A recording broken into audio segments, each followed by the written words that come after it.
Hey guys! What's up? It's Kim. I'm back again in the same shirt because I just filmed like 3 videos in a row. I don't know if you noticed.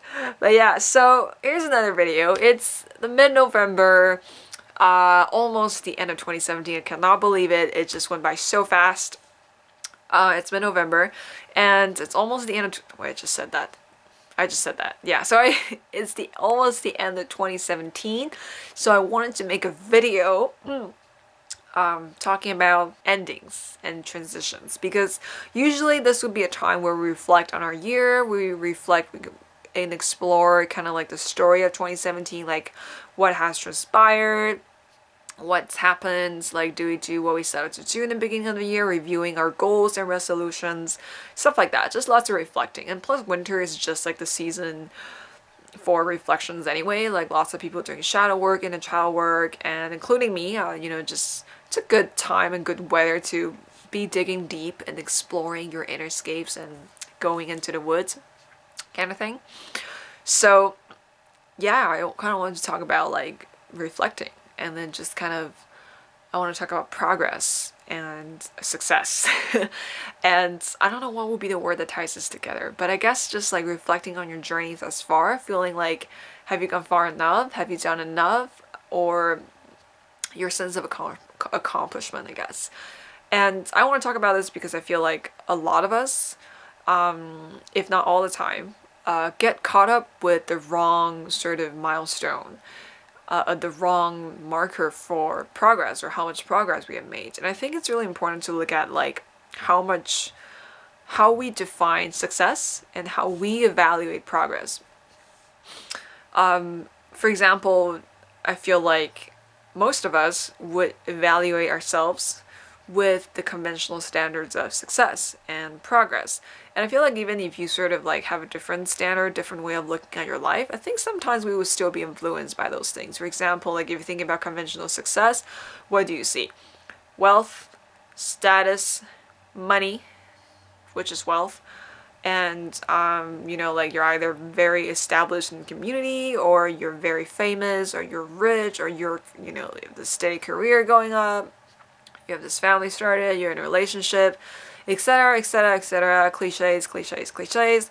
And I'm not saying like those things are bad, because I feel like those are more like byproducts of, not byproducts. I feel like that should be like secondary, because I feel like the most important thing is our inner sense of progress. It's more like what's deep down within. What is your sense of progress? Because often I find like how we define success is very linear. Like how we define progress is very linear.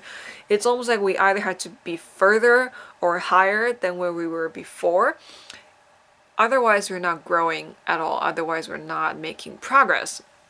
And I think it's just so damaging, because when you're in that loop of like trying to meet this expectation, especially when those expectations are sort of like warped and compressed and distorted by what society expects a successful person look like, then things get really stressful, because you feel like whatever it is that you do, you're never enough. Like you're never rich enough, you're never skinny enough, you're never happy enough, blah blah blah, blah blah blah blah blah. So yeah, it gets really stressful when you're trying to live up to society's expectations. I think we all do that to some extent a little bit. When you're reflecting on how much you've done in a year, I think it's important to clarify and important to see what are the criteria that you're using to evaluate your success. And I think this is such a big topic. I just feel like I can't contain this in one video, because how you evaluate success and how you define success and happiness, it's just such a deep question. It's like this question essentially is asking you, who are you? What do you want in life? What is your purpose in life? What is your true calling? Are you meeting that true calling? Are you answering that true calling? Are you doing what you want in life in order to feel like you have a purpose, in order to feel like you're successful? Are you meeting your own expectations? Are you confident enough to know what are the real expectations, like what are the positive ones, and what are the expectations that are placed upon you by society, by your family, by others, or by your own sort of inner perfectionism? It's such a big question, and it takes more than one video to untangle, I feel. And it's simple and complicated, because it's simple because really, to answer this question, to have a happy life, you just have to know yourself. You just have to be authentic and cultivate authenticity. You just have to be yourself as much as you can every day to the fullest extent. Do what you want to do, and then kind of just go with the flow, and then everything else just kind of falls into place when you are in that place of being, when you view life through this lens of like ease and self-understanding, self-love, and everything is just kind of like, just kind of falls under that theme. Like wealth, the wealth that you accumulate, the relationships that you build, everything is about like making your life better. Everything's just about being more of you. It's just about you expanding. It's like, and that kind of takes care of like long-term goals, short-term goals. Like you don't even have to like think that much about what you want to do, because when you're connected to your inner sense of purpose, that's your inner compass. Like life is a journey, right? Sometimes you don't really know where you're going to end up or where you're going to go. But with that inner compass, like that inner compass, representing like who you are as a person, what you want in life, your sense of purpose, having that inner compass or having that North Star to guide you on your journey is all you need. Like you can get lost, but never truly lost, because you know exactly where you need to be and then where you need to go at a heart level. So it's kind of like having a sense of purpose gives you that certainty, that sense that, even if you're lost, you can find your way back because you have your compass within you. So having a sense of purpose is so important. Like it just feeds into like your sense of success and your sense of progress, because when you feel, I feel like when you have purpose in life, when you feel like you're embodying your purpose, when you're fulfilling your purpose, when you're serving what you're here to do, like in the world, when you're being yourself, it's sort of like you have this vision in mind of where you want to be, but you're already there because you're already doing what you will be doing, say 10 years from now. It's just that the level of your expansion will be different, but you're still expanding from your core. It's still you. It's kind of like it's timeless. It's not linear. It's just like you being more of you, and it's just this increasing process, this cyclical journey of like venturing out to quest, to pursue more of you, and then returning to your heart to find that you've always had what you've always wanted, and you're just, I don't know, it's just like it's timeless. Like when you have purpose in life, you don't really need to worry about a lot of other things. I mean, everything else is just kind of like secondary, and it's like forever and now all in one, like at the same time. But without a sense of purpose, I feel that's when things get really tricky, because when we don't feel like when we aren't connected with our sense of purpose, that means we're not connected with ourselves. That means we don't really have a relationship with ourselves, or don't have enough of a relationship with ourselves to live life in a way that's authentic, in a way that speaks to us, in a way that's, like it's at a heart level. Because if you don't know who you are, if you don't know how to work with yourself, and if you don't understand like why you have certain beliefs or why you're acting certain ways, then you'll always be reactionary. Like you'll always be reacting to the people and the events around you. And that's not you. Like it's you, but it's not you. It's you because you haven't, it's you because you, like all these thoughts and emotions and triggers based on your past experiences, your upbringing and everything, the sum of your parts are sort of like your behaviors are dictated by that. And some of those aren't you, because some emotional triggers are just residues of previous emotional triggers. Like you're trapped in an echo chamber that doesn't really, it's almost like you're in a pseudo reality that you can't jump out of. And then when you finally free yourself from all those emotional triggers, it's just a much bigger world. And when you don't have that sense of purpose, I think it's when you're feeling frustrated with your life, when you're stressed, when you feel like maybe everything you've ever done amounted to nothing. I feel like when you're experiencing those emotions, I feel like, oh, what am I doing? Like, am I doing the right thing? Like, am I still unsuccessful? Like, what am I doing with my life?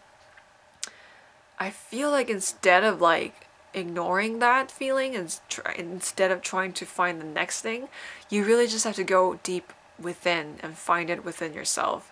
I mean, you probably hear that a lot in all kinds of spiritual narratives and Hallmark cards, but yeah, you just gotta find your inner purpose, like find your true calling. Like I know like a lot of people are saying that, but it's true, you know, it's true. Like to find a true calling means to really know yourself and to allow yourself to be yourself. And that takes a lot of work because from personal experiences, it's just such a journey of becoming. Like you have to embark on that journey of becoming. You have to be committed to your own becoming to find that purpose.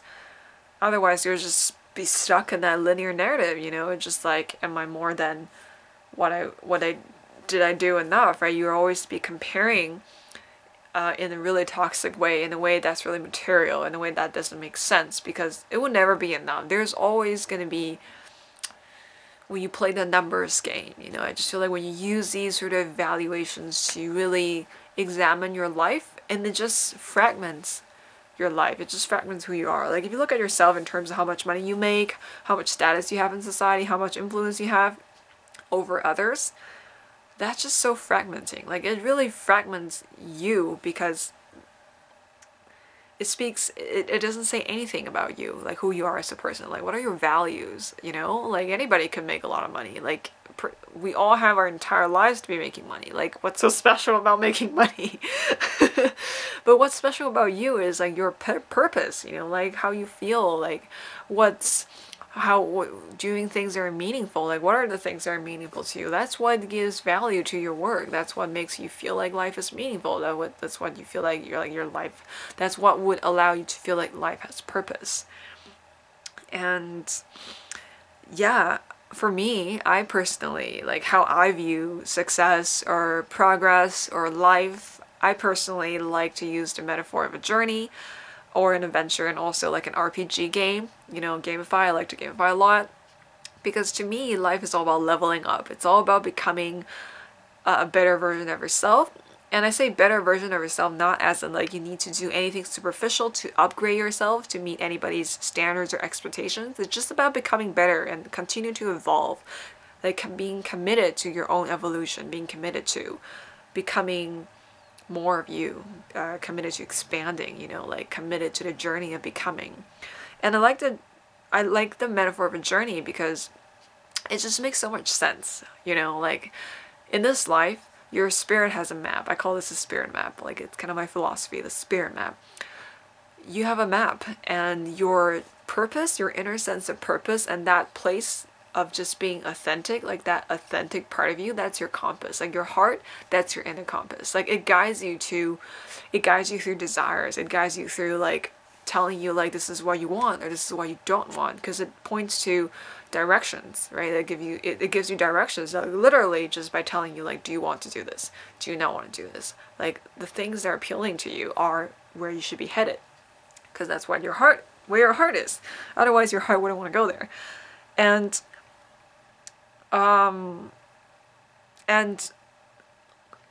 the journey is such an amazing metaphor because it's not about the destination. Sometimes I say like as an extension and on top of a journey, it's also an adventure, because I like the playfulness in the word adventure. It's about having fun.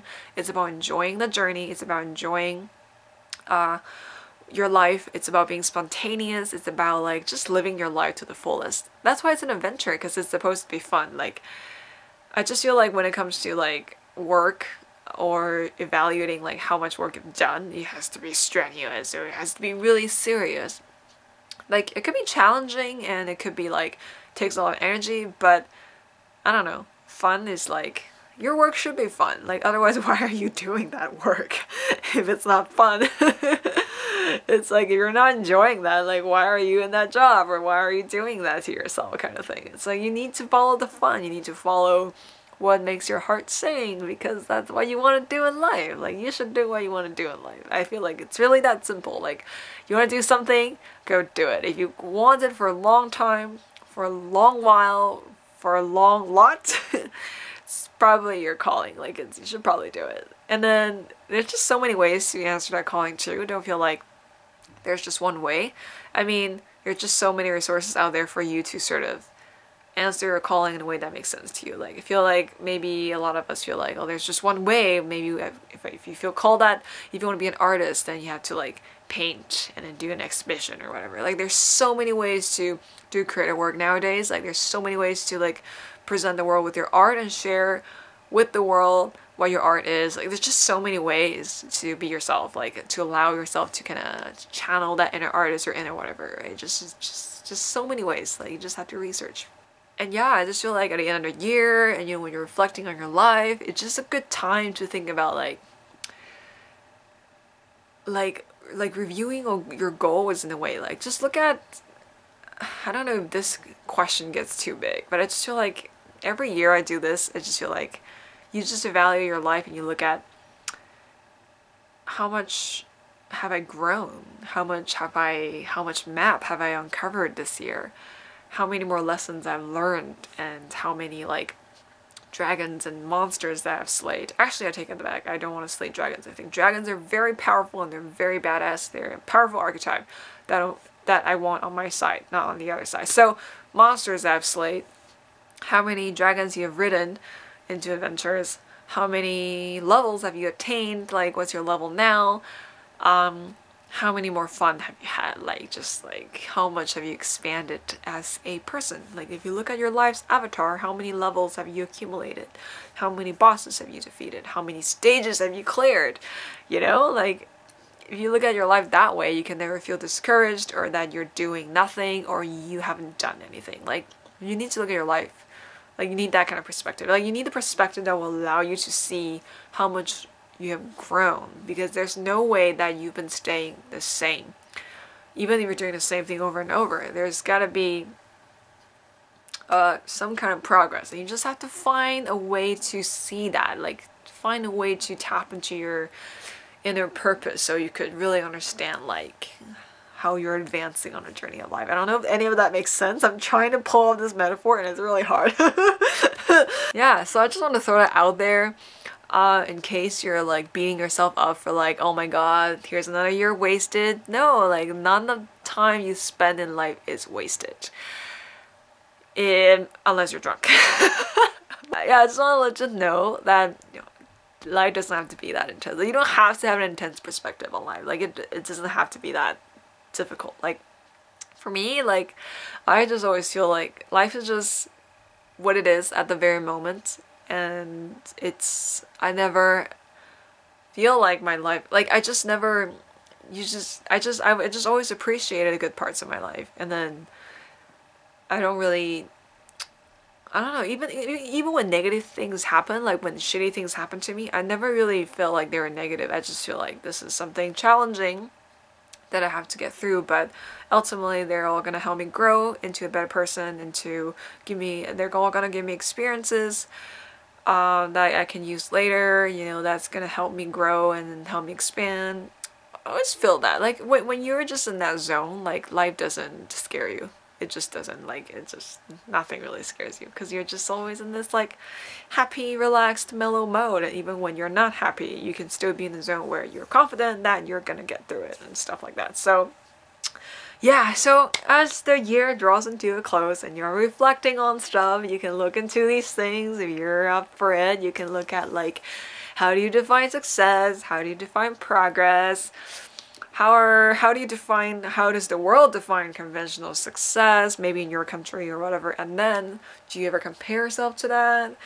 Does it affect you? And if it does, to what extent? How can you really cope with the expectations placed upon you? How can you find that middle ground? How can you find balance? How can you navigate your life and really pursue what you want? And how can you answer your true calling? Yeah, lots of journal topics and lots of journal prompts. So yeah, I think that's it. That's all I wanted to say. Anything else? Nope. I think that's it. I'm so thirsty. I just filmed like 4 videos. I think my slow cooker is ready because I can smell the pasta that's cooking in there. Slow cookers are amazing. Alright, so until next time, be the behavioral story. Don't forget to check out my winter Dan sale.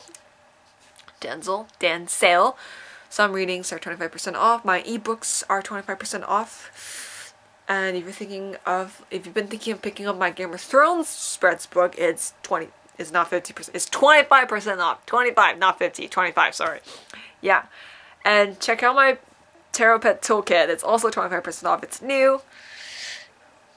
go check it out. And I'll be putting a lot of stuff out on my blog too. Stay tuned. Awesome stuff coming. Lots of tarot study resources. And then next year I'm gonna make my story tarot course happen. Laters. Keep calm and tarot on. Meet a hero of your own story. That's supposed to go first. Have a nice rest of 2017. Even though I'll probably see you again because I'll be making more videos. Happy November, and if you're doing nano, good luck, awesome, keep doing it. I'm like really behind on the word counts. Why is this outro so long?